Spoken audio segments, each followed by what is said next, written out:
Bienvenidos amigos, hermanos, ¿cómo están? Espero estén bien a nuestro repaso semanal de vida y ministerio cristianos.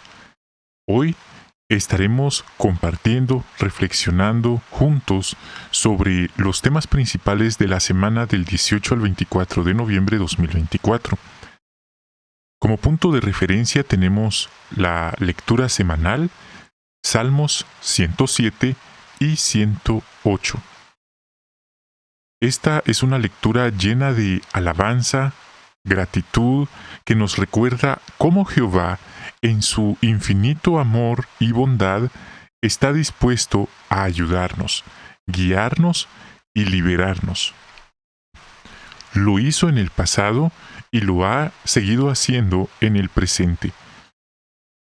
En la primera sección Tesoros de la Biblia, vamos a estar aprendiendo juntos cómo Jehová mostró su bondad a través de la historia. Comenzaremos basándonos en el tema del Salmo 107. Denle gracias a Jehová porque Él es bueno. Este será un momento para reflexionar sobre cómo Jehová nos ha rescatado tal como lo liberó a su pueblo Israel de Egipto, de Babilonia. Él también nos ha liberado de los lazos de este mundo bajo el control del mal. A través de esa liberación sentimos la necesidad de alabarlo, de agradecerle, como hicieron los israelitas en tiempos antiguos. Luego en Perlas Escondidas estaremos viendo cómo el rey David utilizó una metáfora poderosa al describir a Moab como un recipiente en el que Dios se había lavado. ¿Pero qué quiso decir exactamente? En esa sección estaremos respondiendo esa pregunta. Finalmente, en la tercera sección, Nuestra vida cristiana, estaremos hablando sobre un tema importante: cantar para dar gracias a Jehová. Al igual que los israelitas en el Mar Rojo, nosotros también cantamos para expresar agradecimiento por lo que Dios ha hecho por nosotros y las bendiciones que nos da. Es un acto de adoración que a algunos quizás les puede incomodar o dar vergüenza. Es un medio hermoso para demostrar nuestro agradecimiento y amor a Jehová. Recordamos que nuestras canciones no se basan en nuestra habilidad vocal, sino más bien en la sinceridad de nuestro corazón al alabar a Dios. Y como parte final y concluyente, pasamos al estudio bíblico de la congregación. Estaremos viendo una cátedra del apóstol Pablo, cómo él enfrentó los insultos de los filósofos griegos que lo llamaron charlatán, recogedor de semillas, que en otras palabras significaba ignorante, y hoy de forma similar quizás algunos se han burlado o se burlan de nosotros por creer en la palabra de Dios. Pero como Pablo, nosotros no nos dejamos intimidar porque sabemos en quién y en qué hemos creído. Que todo lo que existe es la obra de un creador inteligente, Jehová Dios. Así que les invito, hermanos, a no despegarse de esta reflexión, de este análisis. Vamos a estar entonces aprendiendo juntos. Sean una vez más bienvenidos y esperamos que este repaso sea edificante para todos.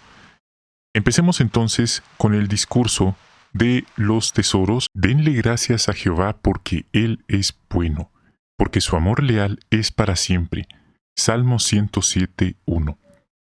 Este versículo nos recuerda algo fundamental en la vida de todo creyente: el agradecimiento, la gratitud. A veces, en medio de nuestras rutinas, se nos olvida detenernos a reflexionar sobre cuán grande es la bondad de Jehová y cómo Él ha obrado en nuestras vidas. Pero hoy quiero invitarlos a que reflexionemos por un momento en algo importante. ¿Cuánto agradecimiento hay en su corazón por lo que Jehová ha hecho por usted? Nuevamente, cuánto agradecimiento hay en su corazón por lo que Dios ha hecho por usted.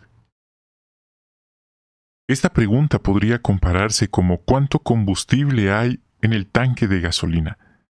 ¿Medio tanque? ¿Casi lleno? ¿O ya a punto de quedar vacío? Bueno, es una pregunta en la que nosotros podemos meditar. Y en este discurso vamos a estar reflexionando y analizando este significado importante de estar agradecidos. Y lo haremos a través del ejemplo de la lectura de esta semana de los israelitas.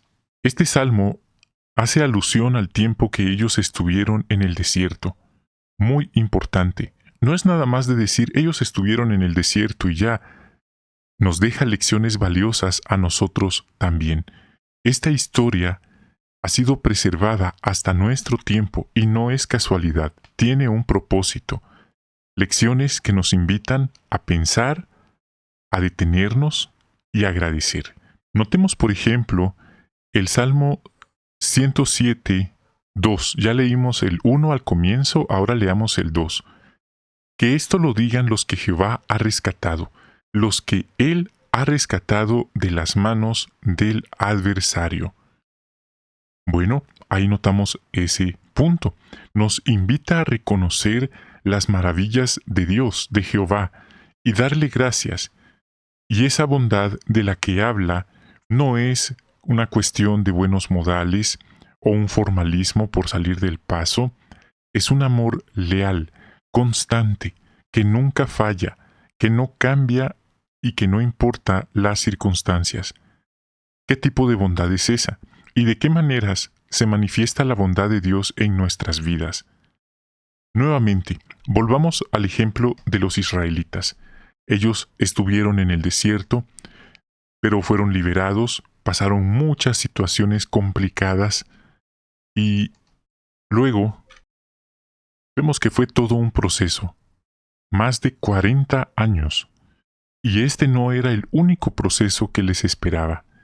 Además de haber estado en el desierto, también, tiempo después, como una consecuencia, también estuvieron en Babilonia, y eso les dejó muchas experiencias. Y una muy específica es que Jehová los liberó de Egipto, Jehová los liberó del desierto y también los liberó de Babilonia. Fueron rescatados de situaciones imposibles, de esclavitudes, de opresiones, y se les dio, por así decirlo, un nuevo comienzo, una nueva oportunidad. Imagine por un momento cómo se hubiera sentido usted de haber estado con ellos en el desierto, pasando el Mar Rojo. Y ahora imagine, usted está allí caminando con ellos. No puede decir, mejor me regreso al año 2024. Sin duda, toda una aventura. Años de sufrimiento, generaciones de vivir en la desesperanza. Dios los sacó del abismo y los trajo de regreso a la libertad. ¿Qué motivo tan grande para estar agradecidos, no le parece? Pero esa liberación no fue algo único que solo le pasó a los israelitas en el pasado. ¿Por qué? Bueno, porque Él también a nosotros nos ha liberado. Nota lo que dice Colosenses 1, 13 y 14. Él nos rescató de la autoridad de la oscuridad y nos trasladó al reino de su amado Hijo, mediante quien tenemos nuestra liberación por rescate, el perdón de nuestros pecados. ¿De dónde dice el texto que Dios nos le rescató? De la oscuridad. Eso es muy importante. Un mundo controlado, dominado por el mal. Un mundo lleno de oscuridad, confusión, sufrimiento y desilusión, como se aprecia en esta fotografía. Pero ¿qué dice que hizo Dios? Nos liberó, nos rescató. ¿Se ha detenido usted a pensar en este hecho, que usted fue rescatado de allí? A veces lo damos por sentado, no nos parece gran cosa, pero vivir en un mundo que no tiene esperanza, lleno de injusticia, lleno de oscuridad, que se está cayendo a pedazos, donde los valores de Jehová parecen cada vez más ajenos, y ver cómo Él nos ha liberado, nos ha rescatado de ese mundo, de esa desesperanza. Nos ha dado, por así decirlo, una nueva vida, mediante, dice el texto, el Hijo de su amor, Jesucristo. Esto no es solo una liberación física, mental, sino también espiritual. Existen ataduras, existen cadenas espirituales que no dejan a las personas ser libres de muchas de estas cosas que ya comentamos. Pero ahora pensemos, Él ya nos liberó. Ahora la pregunta, ¿cómo respondemos nosotros a tanta bondad por habernos liberado? El Salmo que vimos al principio nos invita a alabar a Jehová en la congregación. Quiero preguntarle algo. Puede dejarlo en los comentarios, es muy importante. ¿Cuál es su canción o cántico favorito? ¿Cuál es? Si alguien responde, no tengo ningún cántico favorito, yo simplemente voy y cuando cantan me pongo de pie y nada más. Pero las canciones del mundo, esas sí, se las sabe de memoria. Bueno, ahí está el detalle entonces al que queremos llegar, el que queremos resaltar.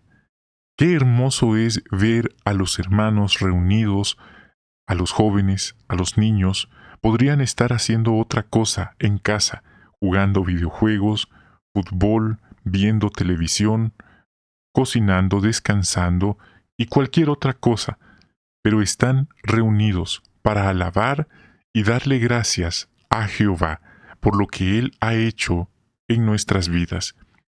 Y es allí, en esos momentos, cuando nuestro corazón se llena de gratitud. Cuando tomamos conciencia, ¿qué estoy haciendo? Estoy reunido con mis hermanos para alabar a Jehová. ¡Qué hermoso!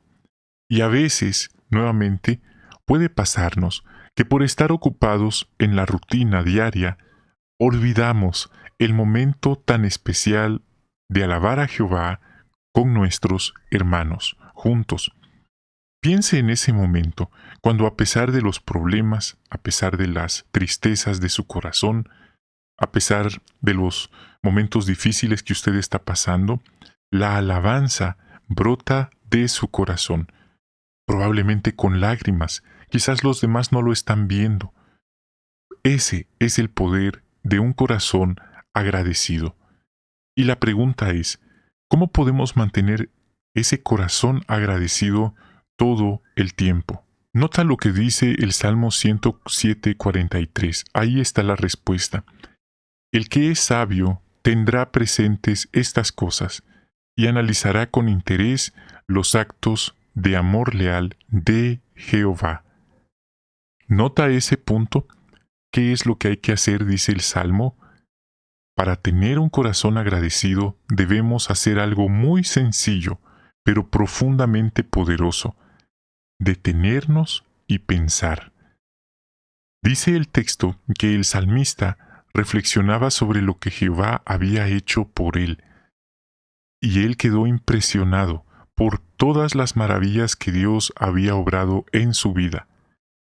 En el Salmo 45 él dijo: «Muchas cosas has hecho, oh Jehová mi Dios, tus planes son maravillosos para con nosotros, no hay nada que se te escape».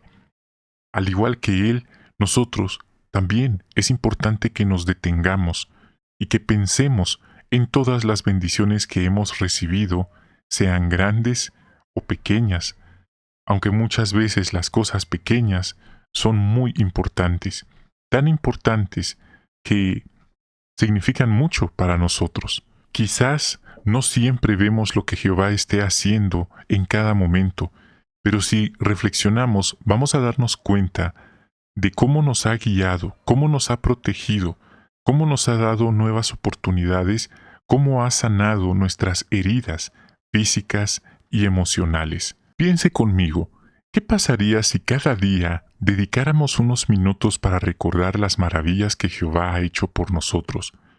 cuánto más fortaleceríamos nuestra fe y nuestra gratitud por Él. A veces, al compartir nuestras experiencias, podemos motivar o inspirar a otros.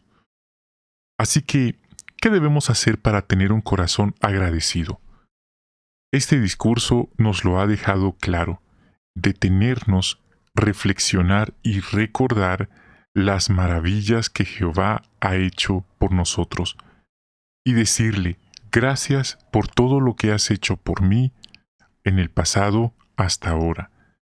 No solo es suficiente con saberlo y recordarlo, debemos vivir en gratitud, en esa frecuencia, expresarla en nuestras oraciones, cada momento darle las gracias, y esto se va a reflejar en nuestra forma de tratar a los demás, y probablemente va a ver en retrospectiva su vida de usted y va a darse cuenta los mares, los desiertos que usted cruzó en el pasado, que usted dejó atrás, problemas que eran como Goliat, situaciones que usted se pregunta: ¿cómo logré sobrevivir a tanto? Y no es porque seamos los mejores, los únicos y los más buenos, sino porque Jehová estuvo con nosotros. Nuevamente, el que es sabio observe estas cosas y considere las bondades de Jehová. Le invito hoy, en este momento, a que se tome un tiempo para reflexionar.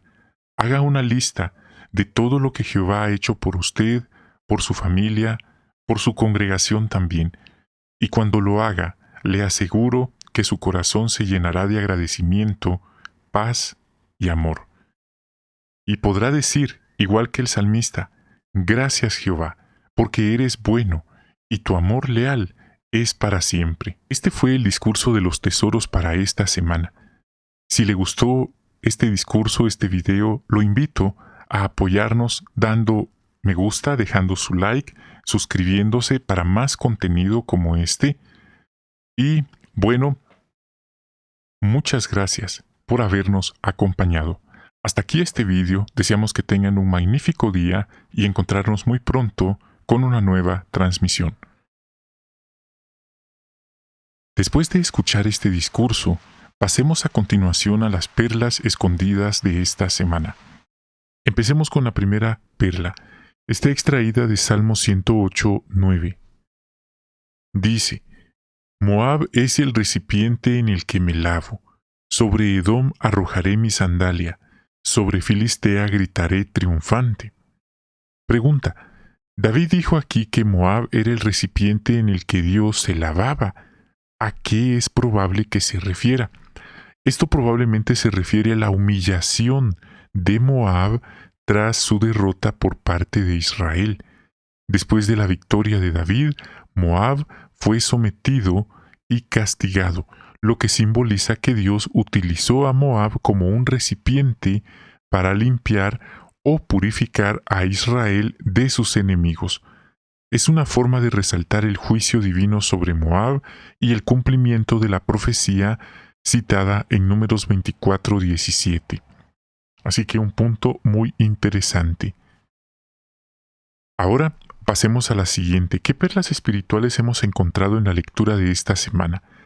Quiero invitarlos a reflexionar en las siguientes perlas. Son muy importantes, no son ocurrencias personales y es algo que oramos que fortalezca en nuestra fe y nuestra espiritualidad. Entonces, tenemos la primera. Esto está en el Salmo 106:1. 107:1. Denle gracias a Jehová porque Él es bueno. Su amor leal dura para siempre. Este texto nos enseña lo importante que es ser agradecidos con Dios. No solo ayer, no solo el año pasado, no solo cuando nos bautizamos, siempre. Aunque las circunstancias cambien, podemos siempre darle gracias a Dios por su bondad en los buenos tiempos y su amor incondicional que nunca cambia. La gratitud nos ayuda a enfocarnos en lo que Él ha hecho por nosotros y en su fidelidad. Él no nos deja solos. Número 2. El Salmo 107:2 dice que esto lo digan los que Jehová ha rescatado, los que Él ha rescatado de las manos del adversario. Este salmo nos enseña que Jehová Dios nos rescata, Él es nuestro rescatador. El texto habla de cómo Él rescata a su pueblo de la mano del adversario y de las dificultades. Aunque muchas veces pasamos por momentos de angustia, podemos confiar en que Él escucha nuestras oraciones y responde a nuestro clamor. No estamos solos. 3. El Salmo 107:4 nos dice: fueron de acá para allá por el desierto, por la tierra árida, no encontraron un camino que los llevara a una ciudad donde vivir. Este texto nos motiva a no dejar de buscar a Jehová y seguir su guía en medio de la incertidumbre, pues por nuestra propia cuenta no lo vamos a lograr. Los israelitas caminaron por el desierto sin rumbo fijo, pero Dios los guió por el camino correcto. A veces no sabemos qué hacer o hacia dónde ir, pero si confiamos en Él, Él nos va a dar estabilidad y guía. Número 4.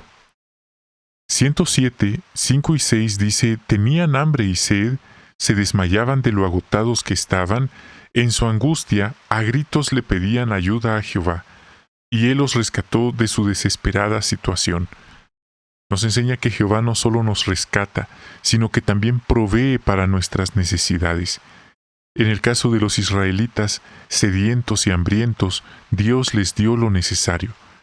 En nuestra vida espiritual, Él da alimento espiritual por medio de su palabra y la organización. 5.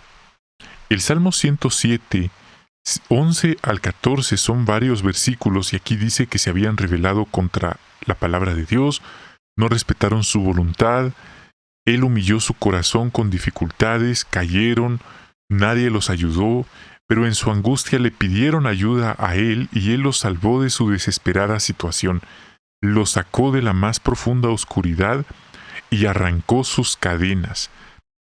Esto nos enseña que se rebelaron contra Dios, hubo consecuencias, pero cuando se arrepintieron de corazón y pidieron ayuda, Él los rescató.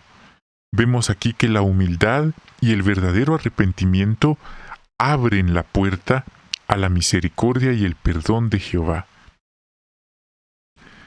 Yo estoy leyendo los textos para que tenga una relación el texto con el comentario, pero cuando usted dé su comentario no es preciso que lea el texto bíblico. Con mencionarlo es más que suficiente, y así no se pasa de los 30 segundos. Número 6. El Salmo 107:21 nos dice: que la gente le dé gracias a Jehová por su amor leal y por sus maravillosas obras a favor de los hijos de los hombres. Este salmo nos recuerda que debemos dar gracias por las maravillosas obras de Dios. Nunca nos cansemos de darle las gracias a Jehová. Hay personas que nunca dicen gracias. No seamos así nosotros con Jehová. Esto no solo se refiere a lo que Él hizo en el pasado, sino a lo que sigue haciendo cada día en nuestra vida.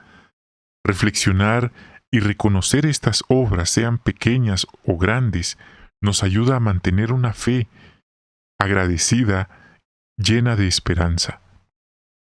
En cambio, las personas que no son agradecidas solo viven quejándose de lo que les falta y no se dan cuenta de lo que tienen. Y de ahí el refrán: nadie sabe lo que tiene hasta que lo pierde. Número 7. El Salmo 107, 14, 17 y 19 nos enseña que Dios sacó y liberó a aquellos que vivían en la más profunda oscuridad y rompió sus cadenas. Estas cadenas no solo son literales, sino también en sentido espiritual. Esto nos habla de la profunda misericordia de Dios para con aquellos que están alejados de Él y hundidos en el pecado, ¿por qué no decirlo?, encadenados al pecado, pero a la vez que esos pecados que nosotros buscamos no nos van a dar paz ni felicidad. Lo que van a hacernos es hacernos sufrir y esclavizarnos.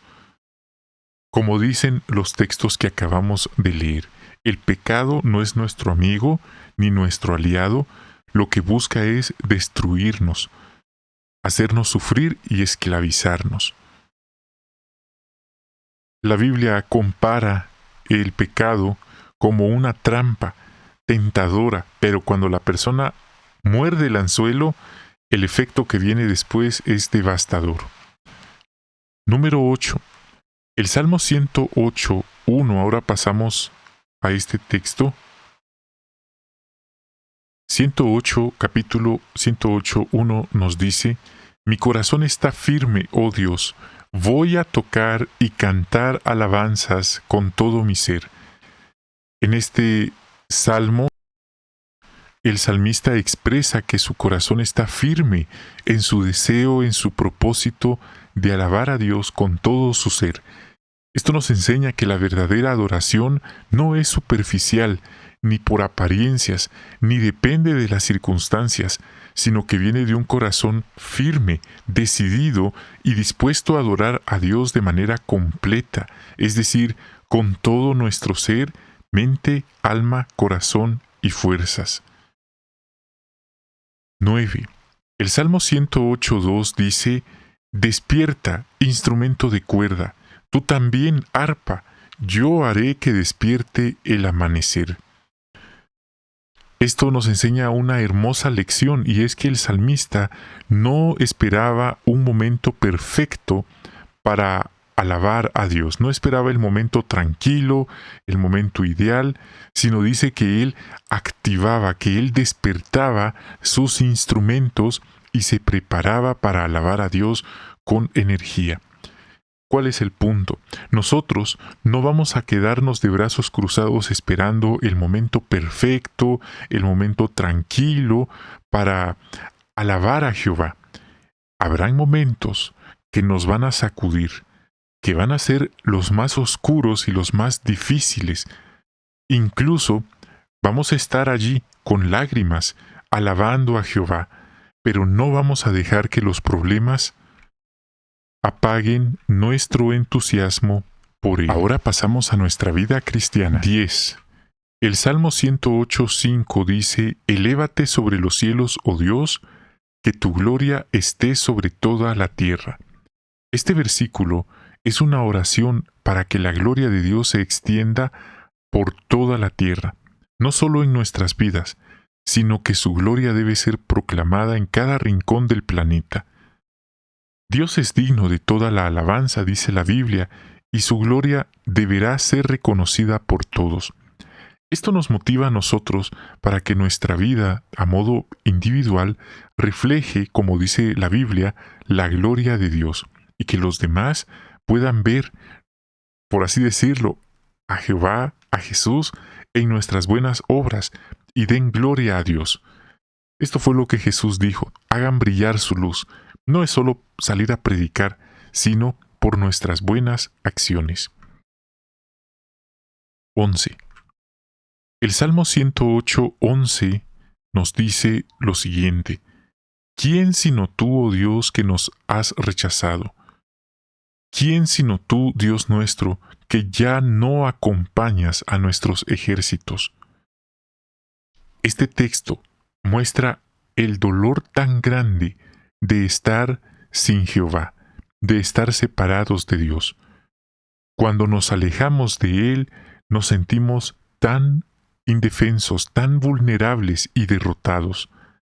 Es importante permanecer cerca de Dios, porque su presencia es la que da la victoria. Esto nos motiva a no alejarnos de Él y no permitir que nada ni nadie nos haga dejarlo nunca. Hasta aquí hemos visto las perlas de esta semana. Han sido muy animadoras, muy fortalecedoras y sobre todo basadas en la Biblia, en la lectura de esta semana. Si este video le animó, le ayudó, quiero pedirle ahora un favor. Apóyenos dejando su like, suscribiéndose y compartiendo este video para que podamos llevarle a más amigos, a más personas, esta valiosa información, este mensaje de esta semana. Ahora pasamos a nuestra vida cristiana, con el tema Cantamos para darle gracias a Jehová. Este es un análisis con el auditorio, incluye preguntas y algunos comentarios, así como un video para consideración. Los israelitas no cantaron porque alguien les dijo que lo hicieran, sino porque su corazón estaba lleno de agradecimiento a Jehová. Él los acababa de liberar de forma milagrosa de sus enemigos, los salvó. De igual manera, nuestra adoración a Jehová, incluida las canciones en las reuniones, deben ser de un corazón agradecido. No importa si somos expertos o no en el canto, lo importante es la sinceridad con la que cantamos para alabar a Dios. Si estamos agradecidos por lo que Él ha hecho por nosotros, nuestro canto será una forma genuina, sincera, de agradecimiento. Un detalle interesante es que nuestro Señor Jesucristo y los primeros cristianos entonaron cánticos. Para ellos era muy importante. Dice la Biblia que fueron algunos salmos. Los salmos son muy poderosos. Si para Jesús el cántico era importante, ¿no debería serlo para nosotros también? Puede hacer que nos dé vergüenza o no nos sintamos muy cómodos o hasta inseguros cantando en público. Pero podemos vencer esa inseguridad y no dejar que nos impida ofrecer a Dios nuestra gratitud de esta manera tan especial. Pasemos entonces a la primera pregunta. ¿Qué importante acontecimiento ocurrió en 1944? Respuesta. Un acontecimiento importante, la publicación del Cancionero del Servicio del Reino. Ese libro fue fundamental porque se usó para cantar en las reuniones después de 6 años de no hacerlo. Y es que la organización, al igual que en el presente, estaba refinándose. Y el hermano Franz, después de estudiar, después de meditar, él y sus compañeros llegaron a la conclusión que era importante entonar cánticos de alabanza, en hebreo es Halel, al Creador. Por eso la palabra Halel, Luyá, quiere decir alabanza a Jehová. Nosotros en español decimos aleluya, pero en hebreo, en el original, dice Halel, Luyá. Entonces, se entendió que el cántico, que el canto era algo importante, no era algo de poca importancia. Y nuevamente, no porque alguien les dijo que lo hicieran así, sino porque es una forma de darle gracias a Jehová y es parte fundamental de la adoración. Siguiente pregunta. ¿Cómo demostraron nuestros hermanos en Siberia que valoraban cantar en las reuniones o que valoraban mucho cantar canciones del reino? Esto fue muy significativo. Ellos no tenían las últimas actualizaciones, no había internet. Muchos de ellos estaban en prisión, estaban en persecución, no tenían varios de los cancioneros actualizados, pero en vez de dejar de cantar, porque no les llegó la actualización, siguieron cantando con todo lo que tenían. Hicieron copias y siguieron cantando a escondidas por décadas. ¿Puede creer eso? ¿Meter a alguien a prisión solo por cantar una alabanza a Dios? Ese fue el alto grado de persecución que hubo en aquel entonces, y no nos sorprendería que en el futuro, en nuestro futuro, se llegara a prohibir orar, leer la Biblia y hasta cantar a Dios. Ese es el punto que viene. Otro comentario. Los hermanos demostraron su aprecio por cantar canciones del reino a pesar de las duras condiciones de persecución y encarcelamiento. Se sabe que muchos de ellos, cuando estaban en campos de concentración o prisión, cantaban para animarse y mantenerse firmes. Y por último, ¿Por qué es tan importante para los testigos de Jehová cantarle a nuestro Dios? Porque cuando le alabamos nos sentimos más cerca de Él. También cantar a Jehová es parte fundamental de nuestra adoración. Es una forma poderosa de expresar gratitud, alabanza y unidad. Es como si nos conectáramos espiritualmente. Nos ayudan estos cánticos a recordar las promesas de Dios, la esperanza que nos da, y también nos permite fortalecer nuestra fe y nuestra relación con Jehová. Así que, a modo de repaso, a modo de reflexión, podríamos preguntarnos, ¿cómo participamos en las canciones durante las reuniones? ¿Lo hacemos con corazón, a modo de gratitud y amor por Jehová? Si alguna vez sentimos vergüenza o inseguridad, recordemos que lo importante es ofrecer a Dios nuestra adoración sincera, sin preocuparnos por las imperfecciones humanas, y que igual que los israelitas, nuestra alabanza debe brotar de un corazón agradecido, igual que nuestros hermanos de Siberia. Tenemos el capítulo 18, párrafos 6 al 15. Ahora Pablo está predicando a un grupo de personas que no son judías, personas con antecedentes muy diferentes a los de él. Veamos cómo reaccionaron ellos y qué lecciones nos deja esto. Párrafos 6 y 7. ¿Cómo respondieron al mensaje de Pablo algunos filósofos griegos y cómo reaccionan hoy algunas personas a nuestro mensaje?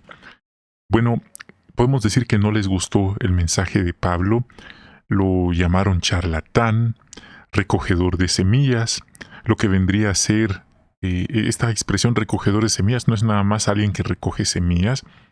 Esta es una forma despectiva de referirse a Pablo como alguien que estaba recogiendo sobras, como hacen las aves, los pajaritos, recogen semillas que alguien les tira, migajas, o robando.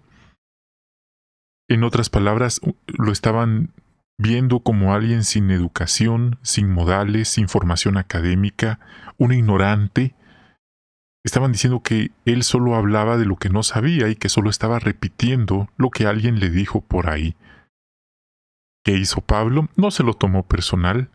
Más bien, él tenía claro en quién y en qué creía. Y él siguió perseverando, no se lo tomó personal. Ahora, ¿qué hay de nosotros? ¿Qué reacción vemos en nuestro territorio? Bueno, hay muchas personas que se burlan de nosotros por el hecho de ser testigos de Jehová. Quizá nos dicen, pobres ustedes, qué cosas creen, quizás no nos lo dicen de frente, pero en sus conversaciones se han de burlar, han de decir que somos ignorantes, que somos anticiencia, que somos demasiado anticuados para creer en la Biblia, demasiado estrictos, ¿por qué no nos modernizamos un poco? Y que algunos podrían hasta decir que somos vendedores ambulantes, o que somos ignorantes y que por eso creemos en Dios, o en la Biblia, o en la organización. Bueno, eso es algo normal que muchas personas tienen como un prejuicio. Aquí se pone otro ejemplo, hay profesores que enseñan que la evolución es un hecho, no una teoría. Ellos tajantemente lo establecen como un hecho incuestionable y que si uno es inteligente tiene que creer en ella. Y usted sabe que muchas personas no tienen el criterio propio, no tienen la capacidad de pararse y decir no estoy de acuerdo con esto, o de ir en contra de la opinión de la mayoría. Quizás usted ha tenido la oportunidad de escuchar la historia del rey que estaba vestido con ropa invisible, porque un vendedor astuto le vendió ropa invisible y le dijo que solo las personas inteligentes lo iban a ver, y porque nadie quería parecer que no era inteligente, entonces nadie tuvo el valor de decirle: rey, usted está en vergüenza, usted está exhibiéndose. Solo un niño pequeño dijo audiblemente: el rey no tiene nada. Y fue allí cuando él se dio cuenta que lo habían engañado. Pero él se preguntó, y ese es el mensaje de la historia: ¿por qué los demás no le dijeron que estaba sin nada? Y la respuesta es: porque tenían miedo del qué dirán. Tenían miedo que si lo decían, iban a parecer que no eran inteligentes. Y eso sigue ocurriendo hoy en día, en todos los campos de la vida, en los trabajos, en este contexto, en los centros estudiantiles, universidades. Así que la idea de un profesor que defiende a morir la evolución es como ese vestuario invisible. Nadie le va a decir que no, porque si se lo dicen van a parecer que ellos no son inteligentes como él. Así que ese es el punto: quien se niega a aceptar lo que ellos dicen es un ignorante. Pero eso también es irse al otro extremo. Estas personas nos pintan como tontos.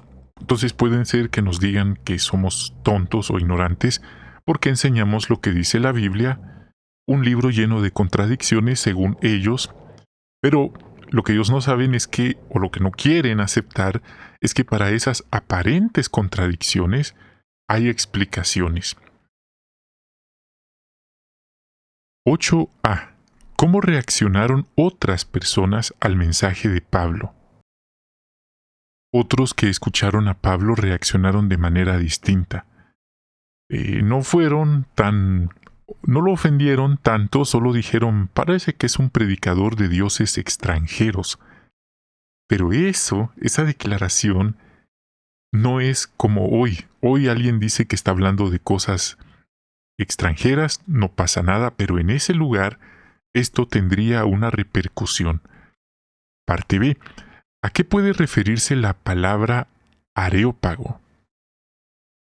Bueno, se menciona que era una colina situada al noroeste de la Acrópolis, donde tradicionalmente se reunía un tribunal superior de Atenas.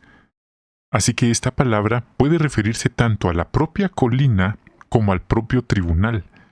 Y por eso algunos piensan que a Pablo lo llevaron a ese lugar, ante ese tribunal, y otros creen que solo lo llevaron a una reunión del tribunal que se celebró en otra parte, quizás en la plaza del mercado. Todo ello, bueno, también tenía que ver por lo que él estaba predicando, era algo que no era bien visto. El subtema: hombres de Atenas, veo que... ¿Pero qué? ¿Qué vio? 9 al 11.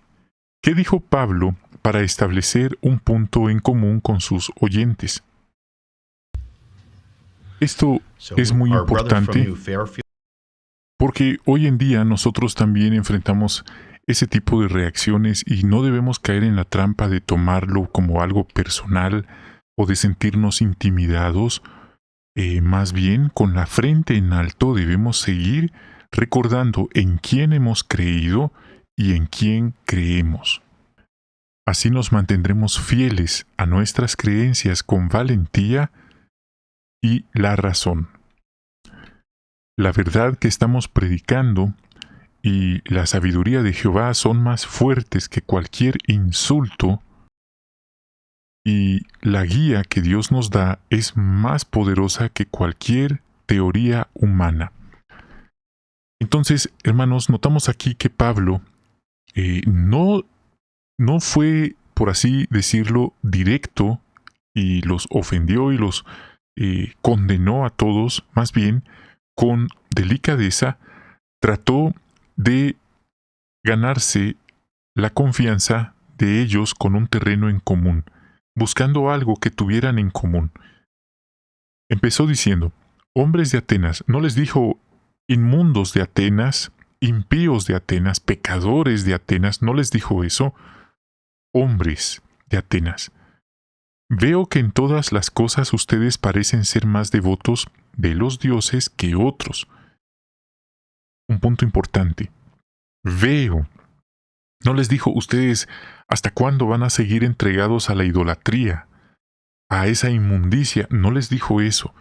Más bien, observo que ustedes son muy entregados a lo espiritual. Aquí demostró él inteligencia y, en otras palabras, los felicitó por su inclinación a lo espiritual. Es como si les hubiera dicho: ya veo que son muy religiosos. Hay que aclarar que no les dijo: los felicito por estar en la religión falsa, los felicito por ser unos idólatras. No dijo eso. Fue un juego de palabras. Los felicitó por esa inclinación a lo espiritual.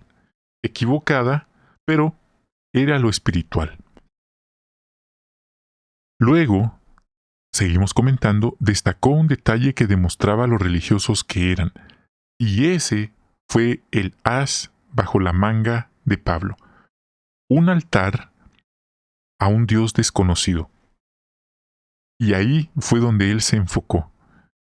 ¿Por qué? Porque los griegos y otros pueblos solían dedicar altares a dioses desconocidos por miedo a pasar por alto a algún dios y ofenderlo sin querer. Y Pablo lo usó de puente para empezar a predicarles las buenas noticias. De una manera magistral. Y tiene sentido si pensamos: un Dios desconocido, ¿quién podrá ser ese Dios desconocido? Y ahí entra Pablo. De ese Dios que ustedes desconocen, pero respetan y quieren conocer, o están dispuestos a incluso construirle un altar porque reconocen que no lo conocen, de ese Dios desconocido yo les vengo a hablar. Parte B. ¿Cómo podemos imitar a Pablo en la predicación? Siendo observadores, teniendo prudencia y pensando antes de hablar.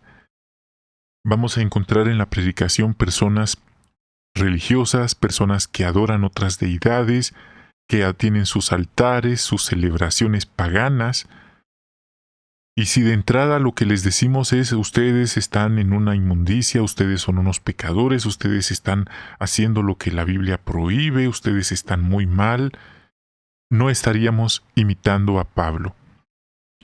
Pero es importante el primer paso, ser observadores, no atacar a la persona a la primera, como hacen muchos de las demás religiones de la cristiandad, que a lo mejor ustedes los ven por allí en las esquinas y ellos aprovechan para condenar a todo el mundo y mandar a todo el mundo a la destrucción. Pablo no hacía eso, y Pablo era un predicador por excelencia, un misionero por excelencia, un precursor por excelencia, ungido con el Espíritu Santo. Pero en ningún momento notamos que él estuviera enviando a la destrucción a los que no pensaban como él. Entonces, podemos observar si la persona lleva algún accesorio, algún adorno que nos indique sus creencias o su religión. Más ahora que está de moda ciertos tatuajes o vestimenta, eso también suele ser revelador. Pero note, en vez de decirle: usted está mal con sus creencias, podemos decirle: veo que usted es creyente. Me alegra hablar con personas que se interesan en asuntos espirituales. Mire qué diferente introducción, qué diferente manera de conversar. No está atacando, más bien, ese es un halago con clase. Otro comentario: evitamos el prejuicio. Y esto debemos tener mucho cuidado incluso con nuestras conversaciones con nuestro compañero o compañera de predicación. Si vamos a tomar el transporte público o estamos caminando y empezamos a hablar que tal persona es una gran idólatra, una gran pagana, por sus imágenes, por sus ídolos, por sus fiestas, las personas nos escuchan. ¿Qué testimonio estamos dando? Incluso juzgar a alguien por sus creencias. Decirle a alguien: ustedes cómo tienen de imágenes y eso está muy mal, dice la Biblia. ¿Quiénes somos nosotros para juzgar? Pablo incluso reconoció, y esto es algo que no todos hacen, que en el pasado él había actuado con ignorancia y sin fe. Todos, en algún momento, hemos actuado con ignorancia y sin fe. Otro comentario. Podemos felicitar a alguien no por estar en la religión falsa, no por ser un idólatra, pero sí podemos felicitarlo por su inclinación a lo espiritual. Y de esa manera estamos dando un halago, un cumplido con clase, con elegancia, y esto abrirá las puertas para poder conversar con la persona. ¿Por qué? Porque la persona no se sentirá atacada, sino más bien se sentirá, por así decirlo, felicitada, tomada en cuenta. Esto, por supuesto, no quiere decir que no nos vamos a sentir extraños o incómodos. Algunos hermanos me dejaron comentarios diciéndome que ellos se sentían mal cuando miraban altares con imágenes, miraban a sus familiares celebrando las fiestas de la religión falsa, fiestas paganas. No quiere decir que no nos va a afectar, pero no vamos a caer en la trampa de atacarlos, de condenarlos en ese mismo momento, porque así nunca los vamos a lograr ganar y mucho menos darles un buen testimonio. Juzgando, atacando, ese no es el camino. Así que el ejemplo lo tenemos entre nosotros mismos, nuestros hermanos que antes tenían antecedentes de este tipo y ahora han cambiado. ¿Por qué? Porque alguien los abordó con respeto, con empatía, con interés personal. No los condenó, no los mandó al Armagedón de una vez, sino más bien les tuvieron paciencia. Como Pablo se la tuvo a aquellas personas.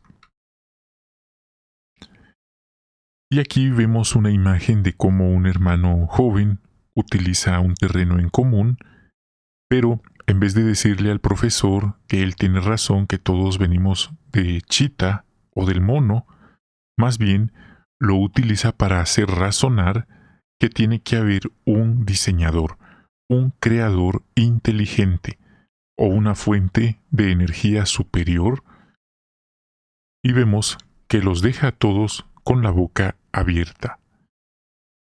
Están perplejos, no habían o no esperaban ese argumento, ese giro en la exposición. Dios no está muy lejos de cada uno de nosotros. ¿Cómo se adaptó Pablo a su público?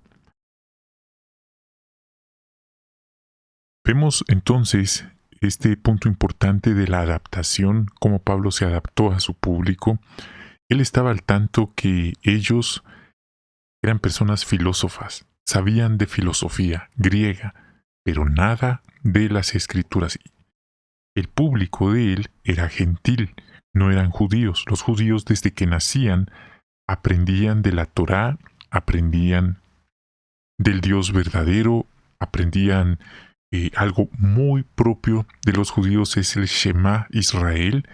Es una oración que ellos aprenden desde que son pequeños, desde que son bebés. Pero en este caso, estos atenienses no sabían nada de las Sagradas Escrituras.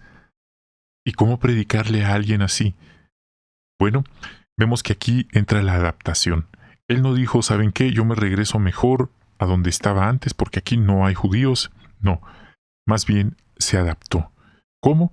Habló de enseñanzas de las Escrituras, pero sin decir, miren, esto es de la Torá, o esto es del Pentateuco, o esto es del Dios de Israel. Simplemente citó los principios, sin decirles, esto es de mi religión. Segundo, se puso al mismo nivel de ellos. No los abordó desde una posición de superioridad, como dándoles a entender que él estaba arriba y que ellos estaban abajo, que él era un ungido y ellos eran unos impíos, inmundos, inmerecedores de él. Él se puso al mismo nivel que ellos. Y por eso, él se incluyó a sí mismo usando expresiones como nos y nosotros. Y tercero, citó palabras de escritores griegos para demostrar que algunas de las cosas que él decía también las dijeron ellos. Recuerde, él estaba dando un testimonio. Algunos iban a responder convirtiéndose, pero aunque no se convirtieran, él cumplió dándoles el testimonio que nuestro Señor Jesucristo le había encomendado. No es que a Pablo vino Pedro y le dijo, tú te vas a ir a predicar allá, el cuerpo gobernante te está enviando como miembro del cuerpo gobernante. No, fue más bien directamente Cristo, mediante el Espíritu Santo, quien le dio la misión a Pablo directa de ir con esta misión, este mensaje. No fue que Pablo se despertó un día y dijo, ¿saben qué? Me quiero mudar allá a Atenas, quiero irle a predicar a los gentiles porque hay mucha necesidad. No, era la misión espiritual que él tenía. De hecho, Jesucristo se le apareció varias veces a Pablo para darle ánimo y guía. También ángeles. 13. ¿Qué dijo Pablo sobre el origen del universo y qué dejó muy claro? En primer lugar, él dejó claro que hay un creador. No fue todo de la nada. Y dijo que el Dios que hizo el mundo y todas las cosas que hay en él es el Señor del cielo y de la tierra, y que él no vive en templos hechos por hombres. Entonces puso el terreno común, pero aquí ya dio el mensaje claro. No vive en templos hechos por hombres. ¿Por qué? ¿Qué tenía que ver esta expresión de templos o de techos hechos por hombres? Bueno, porque los demás dioses de aquellos atenienses, como Atenea y los demás dioses, sí dependía de altares, de santuarios y de templos hechos por manos humanas. Pero él fue muy claro que en el caso del Creador, del Altísimo, del Todopoderoso, él no necesita nada de este tipo de consideraciones o atenciones. Y alguien podría objetar, oiga, pero ¿y no había un templo en Jerusalén? Muy diferente, completamente. Si leemos la dedicación de ese templo, no dice que Dios vivía allí, más bien era un lugar de adoración, pero era muy distinto con las imágenes de estos dioses, en este caso de los atenienses. Así que Pablo dejó muy claro que el Dios verdadero es infinitamente superior a lo que se adoraba en los templos, ídolos hechos por el hombre. 14. ¿Cómo mostró Pablo que Dios no depende de nadie? Encontramos la respuesta en Hechos 17:25. Notemos lo que dice. Tampoco pide que le sirvan manos humanas, como si necesitara algo, porque Él mismo, es decir, Dios, les da a todas las personas vida, aliento y todas las cosas. Así que esa es la respuesta. Eso es lo que Pablo les expuso, que Dios no depende de manos humanas.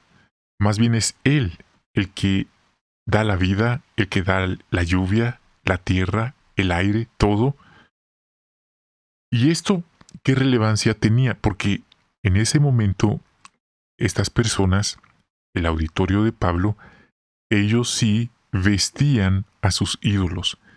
Los vestían, los cambiaban, los limpiaban del polvo, los adornaban, les ponían ofrendas caras, les llevaban alimentos y bebidas. Y hoy la gente hace algo parecido en las capillas, en sus altares en casa. Incluso si ocurre un desastre, ahí van las personas cargando sus imágenes o ídolos. Entonces vemos este punto. Pablo les dijo que en el caso de Dios eso no es en lo más mínimo parecido. 15. ¿Cómo corrigió Pablo el punto de vista de los atenienses y qué valiosa lección nos enseña su ejemplo? Vemos que con respeto, con habilidad, con inteligencia y prudencia, él fue muy hábil para dar este mensaje. El sentimiento de superioridad racial es muy común en muchas personas por lo que estamos viendo, pero vemos aquí que Pablo no fue con esa intención de decirles, yo soy judío, yo soy israelita y somos más que ustedes, aunque la Biblia sí dice claramente que la salvación viene del pueblo de Israel, el pueblo judío. La Biblia es un libro judío, viene de Israel, no viene de Estados Unidos. Sí se ha traducido en Estados Unidos, sí se ha impreso en Estados Unidos, y ese es un mérito y es una bendición también, pero originalmente se escribió en Israel, en Jerusalén.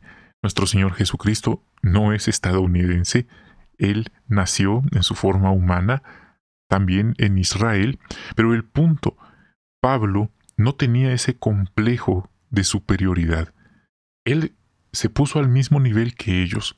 Qué gran ejemplo para nosotros. Él les dijo, de un solo hombre Dios creó todas las naciones humanas. En otras palabras, todos somos iguales. Muchas personas al oír esta expresión que acabo de mencionar, todos somos iguales, es un insulto. Para ellos es un insulto pensar que son iguales a personas de otros países, especialmente los países tercermundistas. Para ellos eso es un insulto. Pero sí está comprobado en este sentido que todos venimos de un solo tronco, por así decirlo, de un solo tronco como un árbol. Al venir todos del mismo antepasado, no hay ninguna raza o nacionalidad superior a las demás. Pero ustedes ya saben que el ser humano es experto en complicar estos asuntos y en crear sus teorías y sus complejos de superioridad.